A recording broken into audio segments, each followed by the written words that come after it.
여러분 안녕하세요. 고은쌤입니다. 여러분 최근에 보신 영화 있으세요? 영화 제목이 뭔지 궁금하네요. 자, 그러면 영화를 떠올리면서 오늘 수업하도록 하겠습니다. 여러분들 다른 선생님과 개를 훔치는 완벽한 방법이라는 영화를 감상하고 계실 텐데요. 오늘은 이에 대한 그 이론적인 부분을 공부하도록 하겠습니다. 자, 그럼 먼저 시나리오 개념부터 볼까요? 시나리오는 도대체 뭐냐? 영화를 만들기 위해서 쓴 각본이에요. 근데 사실 각본이라는 말은 시나리오와 동일한 개념으로 쓰기도 하지만 조금 다른 느낌으로 쓰기도 해요. 그러니까 그 영화를 만들기 위해서 시나리오가 기본이 되지만 요것을 좀 더 카메라의 위치나 조명 같은 걸 좀 더 상세하게 적어 놓은 것을 각본이라고 따로 부르기도 하고요. 아니면 같이 그냥 뭐 시나리오 이꼴 각본 이렇게 보기도 합니다. 이 시나리오는 다른 문학 장르와 달리 어떤 것을 상영을 전제로 해서 만든 그런 허구적인 이야기가 되겠습니다. 만일에 상영을 목적으로 하지 않고 특수한 그 장치만 없다면 소설처럼 그 소설과 유사하다고 볼 수 있겠죠, 그죠? 하지만 다른 점들이 또 있기 때문에 시나리오를 별도의 장르로 보고 있습니다. 자, 그럼 시나리오의 특징을 한번 보겠습니다. 시나리오는 화면에 의해 표현되는 것이죠, 영화로. 그래서 촬영을 고려하면서 글을 씁니다. 작가는 촬영을 고려하지 않으면 안 되겠습니다. 그래서 저기는 특수한 시나리오 용어가 사용되고요. 또한 대사와 행동으로 인물의 특성과 사건이 진행돼요. 그러면 앞쪽에서 우리가 배운 장마 같은 경우는 대사라고 하지 않고 등장인물이 말하는 장면을 대화라고 그러죠. 그리고 인물의 행동이 등장하고요. 그 다음에 작가의 설명이든 어떤 누군가의 서술자의 설명이 들어있는 게 소설이에요. 반면에 시나리오는 설명이 없어요. 대사와 행동만으로 진행을 하고요. 다만 우리가 추측할 수 있는 추가되는 요소들은 지시문이라고 해서 공간적 배경, 시간적 배경 이런 그 장치들을 설명해 놓은 부분이 있어요. 그 다음으로 가겠습니다. 시나리오의 또 다른 특징, 장면의 변화가 매우 자유로워요. 여러분들 영화 보면 뭐 방금은 식탁에서 밥을 먹다가 어디 바닷가 장면이 나오기도 하고 병원 장면이 나오기도 하고 수시로 장소와 시간이 변화합니다. 그래서 시간과 공간의 배경 같은 것도 굉장히 자유롭다 할 수 있겠죠. 동시에 등장하는 인물 수가 굉장히 그 제약이 적어요. 그러니까 뭐 어떤 야구장, 뭐 스타디움 같은 그 촬영에서 기존 영화에 붙이면 뭐 수만 명의 사람이 모였다. 이것도 가능하겠죠. 그래서 등장 인물 수의 제약이 적습니다. 되게 그 직접적인 심리 묘사를 그녀는 슬픈 감정으로 뭐 이런 말을 직접 써놓지는 않아요. 그래서 등장하는 인물들이나 장면을 통해서 우리가 짐작할 수 있도록 해놨어요. 간접적으로 묘사됩니다. 아주 중요한 부분입니다. 그 다음에 예정된 시간에 상영될 수 있도록 내용을 구성하는데요. 시나리오는 대개 뭐 1시간 반에서 2시간 정도 또는 길면 2시간 반짜리 정도의 작품으로 구성되겠죠. 여기에는 장면이 뭐 100개 이상의 장면이 필요하다고 해요. 자, 그 다음 시나리오 요소는 장면 표시가 필요하고요. 그 다음에 해설 부분, 대사, 지시문 이런 것들이 해당되겠습니다. 너무 깊이 있게는 보지 마시고요. 여러분이 쭉 읽어보시면 될 것 같습니다. 외우려고 애쓰지 말아주세요. 자, 읽고 이해하는 방식으로 갑니다. 다만 이제 나오는 게 뭐냐, 시나리오의 용어들이 나오거든요. 앞쪽에서 시나리오 특징에는 특수한 시나리오 용어가 사용된다고 했잖아요. 그 특수한 시나리오 용어가 바로 여기 등장하는 거예요. 이 중에서 우리가 기억을 해야 될 것 볼까요? 착한 용어는 여러분이 기억하셔야 돼요. 시유, 클로즈업, 장면이나 인물의 특정 부분을 집중적으로 확대하는 부분이에요. 그러니까 그 작품상 이게 어떤 특정 장면이 필요하면 거기서 아주 그 부분을 아주 크게 보여주는 것이죠. 시유가 있고요. 클로즈업. 그 다음에 이펙트, 효과음이 되겠죠. E로 표시됩니다. 자, 그 다음에 내레이션 있습니다. 해설 부분, 내레이션. 그 다음에 fade in, fade out. fade in은 화면이 점점 어둡다가 화면이 처음엔 어둡다가 점점 밝아지는 것. 반대로 fade out은 환했던 장면이 점점 어두워지는 걸 fade out이라고 합니다. 그 다음에 몽타주 기법이 있어요. 요거는 교과서에도 실려 있는 부분인데요. 교과서 설명할 때 한번 더 하겠습니다. 87페이지에 나오죠. 몽타주 기법은 여러 장면을 막 한 대 배합해서 일시적으로 보여주는 것이에요. 그 다음에 또 알아둬야 할 것이 뭐냐? 오버랩. 두 개의 장면 또는 여러 개의 장면이 겹치는 거예요. 요 정도는 여러분이 기억을 해 두셔야 됩니다. 자, 요거는 여러분 기말고사를 치기 위해서도 알아둬야 되는 용어였어요. 자, 그러면 그 다음 부분 가볼까요? 여러분 교과서에서 102페이지를 잠깐 봐주세요. 102페이지. 자, 102페이지를 보면요. 4번 문제가 있어요. 4번 문제. 102페이지 4번 문제 보면 빨리 넘겨보세요. 자, 선생님도 교과서 폈습니다. 자, 펴셨나요, 이제?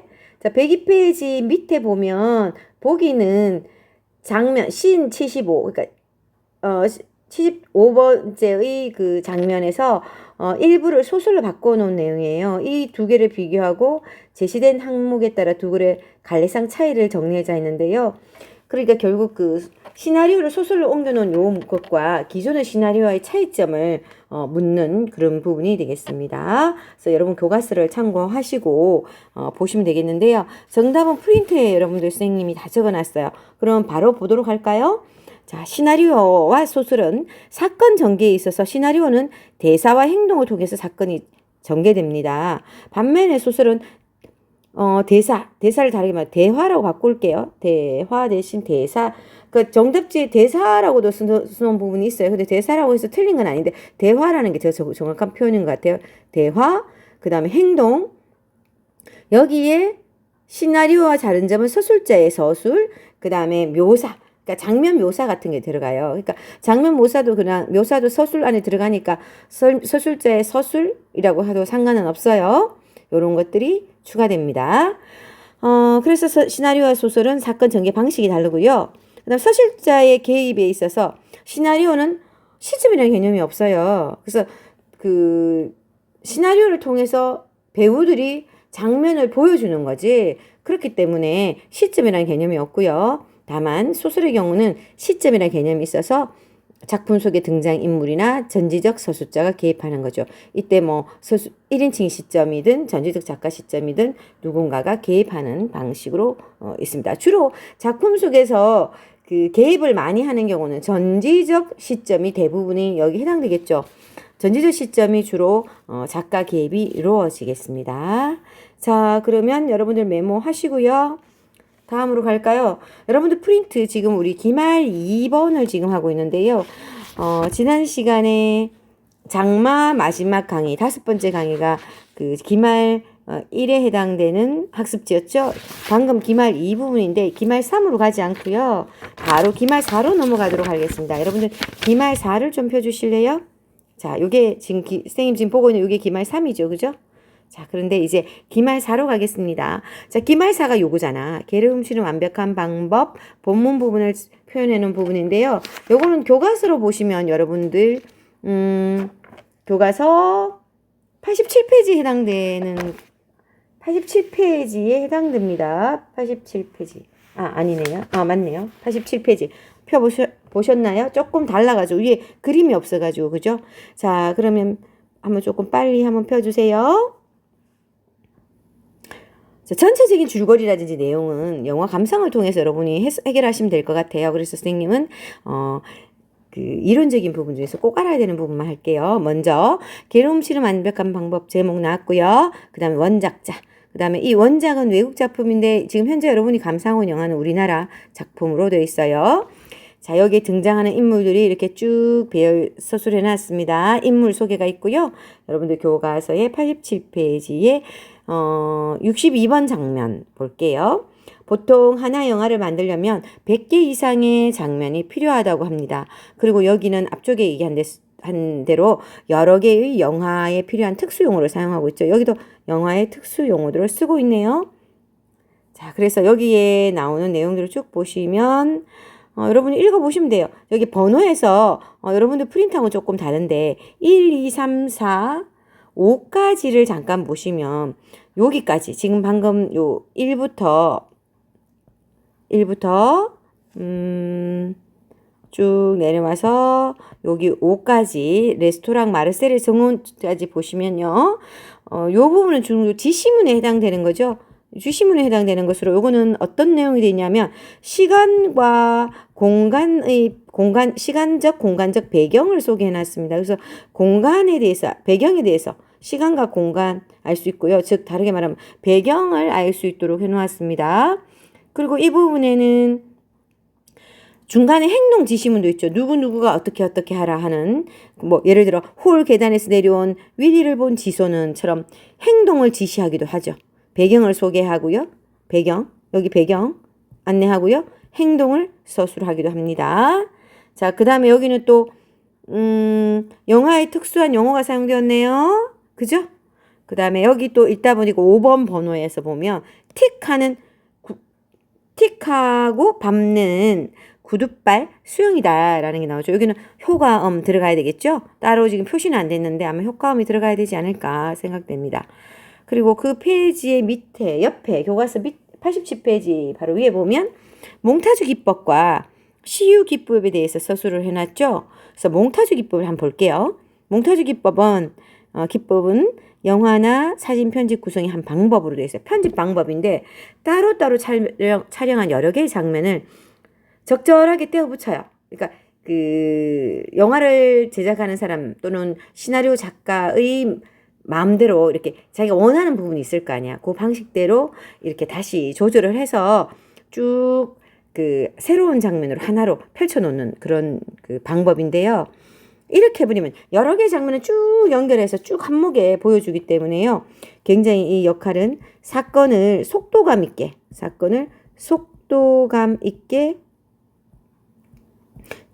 진행할 수 있어요. 사건을 속도감 있게 진행하고요.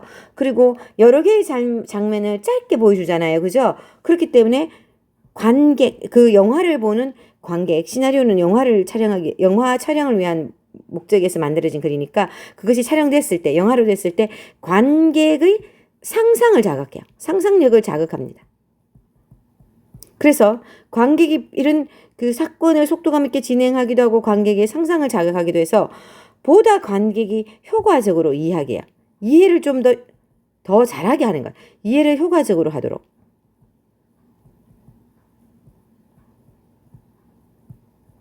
그러니까 더 잘 이해하도록 한다 이러면 되겠죠. 그죠? 더 잘 이해하도록 한다. 자, 그러면 여기 부분을 볼게요. 자, 그런 다음에 추가로 볼 수 있는 부분은 그 밑에 교과서에서는 수영 위를 내려다보며 너 어디를 혼자서 그렇게 막 다니냐 이런 부분 있지. 요거는 이제 대사를 하는 장면이 되겠죠. 그죠? 대사 장면으로 보시면 되겠습니다. 자, 그럼 다시 프린트 3페이지로 다시 갈게요. 프린트 다시 앞쪽으로 갈게요. 앞쪽 부분은 자 요건데요. 다시 교과서 103페이지로 가도록 하겠습니다. 교과서 103페이지 왔다 갔다 해서 좀 정신이 없죠? 근데 진도를 나가야 돼서 아까 102페이지 옆에 103페이지를 보시면요. 자, 한번 펼쳐보세요. 조금 기다려주겠습니다. 자, 103페이지는 이 단원의 생각 펼치기 단원이죠. 이 생각 펼치기 단원에는 뭐가 나오냐면 103페이지, 104페이지 이렇게 넘겨보면 이강백의 결혼이라는 제목으로 희곡이 하나 실려 있어요. 이 희곡은 뭐냐면 연극의 대본이에요. 그러니까 앞쪽에 나왔죠. 시나리오는 그 영화 대본이죠. 그러니까 연극을 위한 희곡과 영화 제작을 위한 시나리오의 차이점을 겉으로 딱 봤을 때 표가 나요. 등장인물의 대사 부분이 있긴 있는데 뭐 예를 들면 여자 왜들 그러시죠? 남자 씩씩거리며 어쩌고저쩌고 이렇게 나오는데 가장 중요한 건 희곡에는 장면 표시가 없어요. 시합이 없어요. 이게 없어요. 그럼 바로 이 뭐 누구 예를 들어 고운 땡땡 어쩌고저쩌고 또 그 다음에 오반 아이들 어쩌고저쩌고 이러면 희곡인 거예요. 근데 장면 표시가 장면 뭐뭐뭐 한다 어디 해놓고 이제 고운 어쩌고저쩌고 오반 아이 누구누가 뭐를 한다 이러면은 뭐 바로 시나리오라고 보시면 되겠죠. 그래서 차이점이 이렇게 간단해요. 그래서 여러분들 지금 이 이강백의 그 결혼이라는 작품은 이전에 수능에 나왔던 그런 작품입니다. 여러분이 한번 읽어보시면 좋을 것 같아요. 이 작품은 굉장히 재밌는 작품이거든요. 배경이 특별히 설정되어 있지 않고 무대를 잘 활용한 그런 작품으로 있는데요. 기회가 된다면 여러분과 같이 이 작품을 자세히 알아보고 싶은 생각도 있어요. 다음에 우리 같이 한번 배워보기로 해요. 지금 희곡은 현재형 문장으로 진행되어 있는데요. 시나리오처럼 조금 그 시나리오보다는 훨씬 그 문학성이 짙은 그런 장르가 희곡이 되겠습니다. 훨씬 문학성이 짙어요. 자, 교과서에 여러분들 그 희곡과 시나리오 비교하라라고 문제가 출제되어 있지만 실제로 그 희곡과 시나리오를 비교해 놓은 것은 교과서 105페이지 중간에 답이 나와 있어요. 이렇게 선생님 여기 적어 놓은 거 있죠. 대사, 해설, 지시문으로 구성되었다는 공통점, 등장인물의 대사 행동이 현재형으로 제시된다. 이런 것들이 여러분들 그 뒤쪽 105페이지에 답이 아예 실려 있어요. 그래서 여러분들이 쉽게 그 이해할 수 있을 것 같은데요. 사실은 이게 굉장히 중요한 내용이에요. 그래서 여러분이 요거는 꼭 기억하셔야 돼요. 그래서 별표를 5개 칠 거예요. 거의 외우다시피 하셔야 돼요. 앞쪽에 선생님이 시나리오와 소설은 굳이 뭐 자세히 외우라고 말을 안 했어요. 차이점을 알긴 알아야 돼요. 그런데 희곡과 시나리오는 분명히 여러분이 구분하셔야 됩니다. 자, 공통점 특히 중요하고요. 차이점 볼까요? 영화를 촬영하기 위한 대본이 시나리오라면 연극 대본이 희곡입니다. 그 다음에 영화는 아까 장면 변화를 굉장히 많이 할 수 있다 했죠. 등장인물의 수도 제한이 없다 그랬죠. 어떤 그 영화의 장면에 수만 명의 그 군중이 운집했다, 모였다라고 가능합니다. 그런 장면 만들 수 있어요. 근데 연극은 보통 무대가 좁잖아요. 아무리 넓다 해도 거기에 올라올 수 있는 사람이 1000명, 2000명 불가능하거든요. 그래서 등장인물의 수가 굉장히 제약적이에요. 그리고 그 희곡은 막과 장을 단위로 한 막당 뒤에 배경이 고정되어 있어요. 막이라는 게 이렇게 커튼이 이렇게 내려오고 다음 배경이 바뀌는 게 하나의 막이거든요. 그리고 새로운 커튼이 열리면 새로운 배경을 설치할 수 있어요. 그 막이 내린 사이, 커튼이 내린 사이에 사람들이 스텝이 재빨리 그 길을 그 뭐 배경을 장치를 바꿔 놓을 거 아니야. 근데 영화는 거기에 대한 제약이 없어. 그냥 각각 찍어가지고 편집만 하면 돼. 붙이면 돼. 근데 희곡은 그게 불가능하기 때문에 시간과 공간의 제약이 굉장히 심합니다. 그리고 등장인물 수도 방금 말했지 굉장히 제약적이에요. 그리고 이 단위가 막과 장을 단위로 구성되기 때문에 배경이 한 개를 가지고요. 그리고 글을 썼을 때 뭐 시나리오보다는 훨씬 제약이 많아서 글을 쓴 사람들이 상당히 머리가 좋아야 됩니다. 그래야지 그 연극을 통해서 관객들에게 전달되기 때문이죠. 영화 같은 경우는 배우의 얼굴을 뭐 클로즈업 한다든지 뭐 손이 떨린다 이러면 손을 떨리는 장면을 자세히 이렇게 클로즈업해서 보여주기도 하기 때문에 이 관객이 이렇게 몰입하고 봤을 때 손을 부들부들 뜨는 장면을 통해서 아, 저 사람이 어떤 상태구나를 알지만 연극은 무대 위에서 손을 부르르 떨어도 잘 안 보여요. 그죠? 그렇기 때문에 희곡을 통해서 어떤 그 관객에게 뭔가를 전달할 때는 굉장히 액션을 크게 해야 되고 그다음에 글을 잘 써야만이 배우들이 그걸 잘 전달할 수 있어요. 그런 어려움이 있습니다. 그리고 장면 전환, 막을 단위로 장면 전환을 해야 되기 때문에 전환이 굉장히 어렵다. 반면에 시나리오는 장면 전환이 자유롭고 대신 특수 용어가 사용되고 차이점 있죠. 지금 시나리오는 신이라는 것, 아까 신 1, 2, 뭐 3, 4 이렇게 하는 거 있었죠. 신이 하나의 구성 단위라면 희곡은 막과 장을 단위로 한다. 요거 여러분들 교과서를 보시고 한 번 더 보시고요. 다른 표를 하나 더 보여줄게요. 아주 간단하게 되어 있는 표를 보여줄게요. 요것도 한번 여러분이 같이 외우셔야 됩니다. 이 단원에서는 사실 선생님이 강조하고 싶은 것은 시나리오 용어를 또 완벽하게 그 체크한 것 중에 체크한 것만 완벽하게 알아주시고 이 표 시나리오와 희곡의 차이점 분석한 거 꼭 외워두셨으면 좋겠어요. 희곡과 시나리오는 어떤 목적으로 썼냐? 요거는 지금 위치가 바뀌어 있죠? 자, 희곡은 연극 상연을 전제로 하고 시나리오는 영화 상연을 전제로 합니다. 그 다음 희곡은 막과 장이 단위가 되고요. 시나리오는 장면, 샵 이렇게 1, 2, 3 가죠. 그 다음에 제약이 희곡에는 굉장히 많다. 그러나 시나리오는 별로 없다. 근데 제약이 어떤 게 있냐? 시간, 공간, 등장인물 수가 제약이 있어요. 그 다음에 희곡은 연극은 순간적인 예술이에요. 한 번 공연하면 그 똑같은 내용이라도 조금의 차이는 있잖아요. 섬세한 차이가 있기 때문에 단 한 번 공연되는 순간 끝나요. 그 다음 연극은 또 똑같은 대본이라 조금 달라질 수 있어요. 느낌이. 반면에 영화는 필름이 계속 보존되죠. 그래서 영구적인 예술로 볼 수 있어요. 그리고 희곡은 희곡 자체만 가지고도 독자들이 확보되어 있지만 시나리오는 시나리오만 가지고 책으로 출간하지 않잖아요. 그래서 문학적 독자성이, 독립성이라는 게 독자성 하니까 어렵다면 독립성을 생각하시면 돼요. 독립성이 적다라고 보시면 되겠습니다.